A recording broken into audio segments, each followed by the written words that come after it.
السلام علیکم زوہا knowledge T V کے دوستوں کو خوش آمدید۔ آج کا واقعہ حضرت شمعون علیہ السلام کے بارے میں ہے، جو کہ اللہ کے ایک بہت ہی طاقتور نبی تھے۔ ان کی طاقت کا راز جسم کے ایک حصے میں چھپا ہوا تھا، جس کو جان کر آپ بھی بڑے حیران ہوں گے۔ قدیم فلسطین میں دریائے روم کے کنارے اموزیہ نام کا ایک شہر آباد تھا۔ یہ یونان کے وسیع و عریض سلطنت کا حصہ تھا۔ یہاں کے لوگ پتھر کی بلند و بالا عمارتیں بنا کر ان میں شان و شوکت کی زندگی گزارتے تھے۔ وہ ستاروں اور پتھر کے بتوں کی پوجا کرتے تھے۔ ان کے مذہبی پیشواؤں نے اپنے بتوں کو مختلف نام دے رکھے تھے۔ لوگوں کو متاثر کرنے کے لیے انہوں نے ان کے بارے میں حیرت انگیز قصے کہانیاں بھی مشہور کر رکھے تھے۔ لوگ ان کے یہ قصے بہت شوق سے سنتے۔ انہیں یقین تھا کہ یہ سب کہانیاں سچ ہیں۔ اموزیہ کے بادشاہ کا نام فتا تھا۔ وہ ایک بہت ہی ظالم انسان تھا۔ جو کوئی اس کی بات نہ مانتا وہ اسے بے رحمی سے مار ڈالتا۔ معمولی باتوں پر لوگوں کو قیدی بنا کر رکھنا اس کے لیے عام سی بات تھی۔ فتا نے دریا کے کنارے ایک عالیشان عمارت تیار کروائی تھی، جہاں پر وہ ہر سال اپنے دیوتاؤں کو خوش کرنے کے لیے جشن منایا کرتا تھا۔ اس عمارت کے بڑے بڑے ستون تھے اور وہ دور سے ہی نمایاں نظر آتی تھی۔ اس کی فوج میں 6,000 طاقتور سپاہی تھے۔ فتا کو اس بات پر بہت غرور تھا کہ وہ ایک ناقابل شکست انسان ہے اور اس کی فوجوں کو کوئی نہیں ہرا سکتا۔ اموزیہ کے آس پاس چھوٹے بڑے دیہات تھے۔ ان میں بنی اسرائیل کے مختلف یہودی قبائل آباد تھے۔ وہ غریب لوگ تھے۔ وہ کھیتی باڑی کرنے کے ساتھ ساتھ بھیڑ بکریاں پال کر گزر بسر کیا کرتے تھے۔ فتا کے سپاہی اکثر ان دیہاتوں پر حملہ کر کے یہودیوں کی بھیڑ بکریاں چھین کر لے جاتے تھے اور ان پر طرح طرح کے مظالم ڈھاتے۔ وہ لوگ چونکہ کمزور اور بے بس تھے، اس لیے ان کے خلاف کچھ نہیں کر سکتے تھے۔ ایک دن گاؤں والوں کو ایک قافلے کی زبانی پتہ چلا کہ وہاں سے کچھ دور واقع پہاڑیوں پر ایک بے پناہ طاقتور شخص رہتا ہے۔ وہ کسی سے زیادہ بات چیت نہیں کرتا، روزے رکھتا ہے اور اللہ کی عبادت میں مصروف رہتا ہے۔ وہ بے پناہ طاقتور ہے اور ایک دن اس نے نہتے ہاتھوں سے خونخوار شیر کو بھی مار ڈالا تھا۔ ان سب نے فیصلہ کیا کہ اس شخص سے درخواست کی جائے کہ یہاں آ کر فتا کے سپاہیوں سے ان کی جان چھڑائے۔ گاؤں والوں نے اپنے ایک نمائندے توما کو اس شخص کی تلاش میں بھیجا۔ لوگوں سے پتہ پوچھ کر وہ ان کے گھر جا پہنچا اور ساری صورتحال بتائی۔ وہ طاقتور انسان کوئی اور نہیں بلکہ حضرت شمعون علیہ السلام تھے۔ انہیں اللہ تعالیٰ نے بے پناہ قوت عطا فرمائی تھی۔ وہ ہمیشہ مظلوموں کی مدد کیا کرتے تھے اور ظالم کے خلاف جہاد آپ کی زندگی کا مشن تھا۔ حضرت شمعون علیہ السلام کو فتا کے مظالم کے بارے میں پتہ چلا تو آپ نے اس کے خلاف بھی جہاد کرنے کا فیصلہ کیا۔ اتنے طاقتور تھے کہ تنہا اس کی فوجوں سے ٹکرا گئے اور سینکڑوں فوجی مار ڈالے۔ فوجی ساز و سامان الگ تباہ کر دیا۔ فتا کے لیے یہ سب کسی قیامت سے کم نہ تھا۔ آج تک کسی نے اس کے سپاہیوں کو اتنا نقصان نہ پہنچایا تھا۔ اس نے اپنے سپاہیوں کو حکم دیا حضرت شمعون علیہ السلام کو گرفتار کر لیں۔ سپاہیوں نے بہت کوشش کی لیکن کامیاب نہ ہو سکے۔ آپ لوہے کی زنجیروں کو یوں توڑ دیتے جیسے کچے دھاگے ہوں۔ آپ نے فتا اور اس کی فوج کو خبردار کیا کہ کمزوروں پر ظلم کرنا بند کر دو، نہ اسی طرح نقصان اٹھاتے رہو گے۔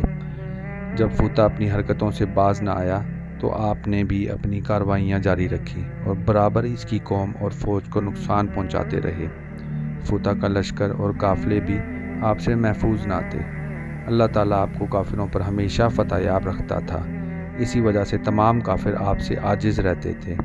ایک دن فتا کے مشیروں نے اسے مشورہ دیا کہ حضرت شمعون علیہ السلام کی بیوی کو دھوکہ دے کر اپنے ساتھ ملایا جائے اور یہ پوچھا جائے کہ حضرت شمعون علیہ السلام کو کس طرح قابو کیا جا سکتا ہے۔ بادشاہ اموزیہ کو یہ تجویز پسند آئی۔ ایک شخص کو اس وقت حضرت شمعون علیہ السلام کی بیوی کے پاس بھیجا گیا جب آپ شکار پر گئے ہوئے تھے۔ وہ بے حد چلاک انسان تھا۔ اس نے آپ کی بیوی سے کہا، اے بی بی، میں اس جنگل کے پار واقع بادشاہ فتا کے سلطنت کا نمائندہ ہوں اور آپ کے شوہر کی ایک شکایت لے کر آیا ہوں۔ حضرت شمعون علیہ السلام کی بیوی بہت نیک اور پارسا خاتون تھی۔ وہ یہ سن کر بہت حیران ہوئی کیونکہ آج تک کسی نے بھی حضرت شمعون علیہ السلام کی شکایت نہ کی تھی۔ ان کے پوچھنے پر وہ شخص بولا، آپ کے شوہر کی طاقت اور ہمت سے متاثر ہو کر ہمارے بادشاہ نے انہیں اپنی فوج میں ایک اہم عہدہ دینے کا فیصلہ کیا ہے۔ لیکن وہ ہیں کہ کسی بھی قیمت پر راضی نہیں ہو رہے۔ اگر وہ فوجی افسر بن جاتے ہیں تو آپ کو بھی بہت سی دولت اور رہنے کے لیے عالیشان مکان مل جائے گا۔ اس سلسلے میں بھلا میں آپ کی کیا مدد کر سکتی ہوں؟ حضرت شمون علیہ السلام کی بیوی نے حیرت سے جواب دیا، اگر وہ ایسا نہیں کرنا چاہتے تو میں بھی انہیں راضی نہیں کر سکتی۔ دراصل وہ ہمارے بادشاہ سے ملاقات ہی نہیں کر رہے۔ چالاک شخص بولا، نہ ہی وہ ہمارے ساتھ بادشاہ کے محل میں جانے پر راضی ہیں۔ اگر آپ ہمیں کوئی ایسا طریقہ بتا دیں جس سے انہیں قابو کیا جا سکے تو یہ کام آسان ہو جائے گا۔ اس کے بدلے میں آپ کو بھی بے پناہ مال و دولت ملے گا۔ حضرت شمون علیہ السلام کی بیوی اس کی چکنی چپڑی باتوں میں آ گئی۔ انہوں نے اس شخص سے کہا کہ چند روز بعد آنا، میں تمہیں ان سے پوچھ کر بتاؤں گی۔ اب حضرت شمون علیہ السلام کی بیوی کوئی ایسا طریقہ سوچنے لگی جس سے انہیں قابو کر لیا جائے۔ پہلے ان کے دل میں یہ بھی خیال آیا کہ آپ سے بات کی جائے، شاید آپ فوج میں شمولیت پر راضی ہو جائیں، لیکن پھر آپ حضرت شمون علیہ السلام کی ناراضگی کے ڈر سے خاموش رہیں۔ خاصی سوچ بچار کے بعد آخر ایک ترکیب ان کے ذہن میں آ گئی۔ جب رات ہو گئی اور حضرت شمون علیہ السلام سو گئے تو آپ کی بیوی نے آپ کو نیند کی حالت میں باندھنا شروع کر دیا۔ اچانک حضرت شمون علیہ السلام کی نیند سے بیدار ہو گئے۔ انہوں نے جب ہاتھ پاؤں بندھے دیکھے تو رسی توڑ ڈالی اور اپنی بیوی سے پوچھا کہ مجھے کس نے باندھا ہے؟ ان کی بیوی بولی، میں نے خود ہی باندھا تھا، میں آپ کا زور آزمانا چاہتی تھی، مجھے ڈر تھا کہ کہیں کوئی دشمن آپ کو باندھ کر قابو نہ کر لے۔ یہ سن کر حضرت شمون علیہ السلام نے جواب دیا، بے فکر رہو، اللہ کے فضل سے کبھی کوئی دشمن مجھ سے طاقت میں بڑھ نہیں سکتا۔ یہ سن کر ان کی بیوی نے کہا، واقعی اللہ تعالیٰ نے آپ کو بے پناہ طاقت دی ہے۔ وہ ان کے فولادی جسم کو تحسین آمیز انداز میں دیکھتے ہوئے بولی، کیا کوئی ایسی چیز ہے جو اتنی مضبوط ہو کہ آپ بھی اسے نہ توڑ سکیں؟ یہ سن کر حضرت شمون علیہ السلام کچھ دیر سوچتے رہے، پھر بولے، مجھے صرف ایک صورت میں باندھا جا سکتا ہے۔ میری طاقت میرے سر کے بالوں میں پوشیدہ ہے۔ میرے سر کے بالوں کو کاٹ کر مجھے باندھا جائے تو میں اس شکنجے سے آزاد ہونے کی طاقت نہیں رکھتا۔ آپ کی بیوی کو اب ساری بات کی سمجھ آ گئی کہ آپ اپنے بال کیوں نہیں کٹواتے تھے۔ انہوں نے سوچ لیا کہ آج رات کو سوتے میں آپ کے بال تراش کر آپ کو باندھ کر فوطا کے سپاہیوں کے حوالے کر دیں گی۔ رات کو جب حضرت شمون علیہ السلام سو گئے تو آپ کی بیوی نے آپ کو طے شدہ منصوبے کے مطابق سر کے بال کاٹ کر باندھ دیا اور فوطا کے سپاہیوں کو اطلاع بھجوا دی۔ یہ خبر ملتے ہی اس ملعون نے اپنے بہترین جنگی فوجی بھیج کر آپ کو گرفتار کروا لیا۔ جب حضرت شمون علیہ السلام کو اصل بات کا علم ہوا تو انہوں نے اپنی بیوی پر برہمی کا اظہار کیا، لیکن تب تک بہت دیر ہو چکی تھی۔ فوطا کے لشکر میں کوئی بھی ایسا آدمی نہ تھا جس کے کسی عزیز رشتہ دار کو آپ نے موت کے گھاٹ نہ اتارا ہو۔ سبھی کو آپ پر بے پناہ غصہ تھا۔ ہر شخص آپ کو اپنے ہاتھ سے موت کے گھاٹ اتارنا چاہتا تھا۔ کافروں نے فیصلہ کیا کہ آپ کو ابھی سخت ترین قید میں رکھا جائے اور 1 سال بعد منعقد ہونے والے سالانہ جشن میں سب کے سامنے موت کے گھاٹ اتارا جائے۔ فوطا کو بھی یہ تجویز پسند آئی، چنانچہ ایسا ہی کیا گیا۔ آپ کو جیل میں چکی پیسنے کی سزا دی گئی۔ 1 سال تک اذیت ناک قید جھیلنے کے بعد جب حضرت شمون علیہ السلام کو دریا کے کنارے واقع عمارت میں سزائے موت دینے کے لیے لایا گیا تو اموزیہ کے تمام کفار وہاں یہ نظارہ دیکھنے کے لیے جمع تھے۔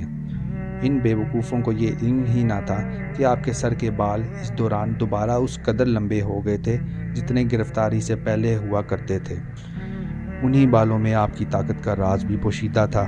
جب آپ کو معلوم ہوا کہ اموزیہ کے تمام بڑے بڑے معززین اسی ایک چھت کے نیچے موجود ہیں تو آپ کے دل میں خیال آیا کہ کیوں نہ ان سب کو ایک ساتھ جہنم واصل کر دیا جائے۔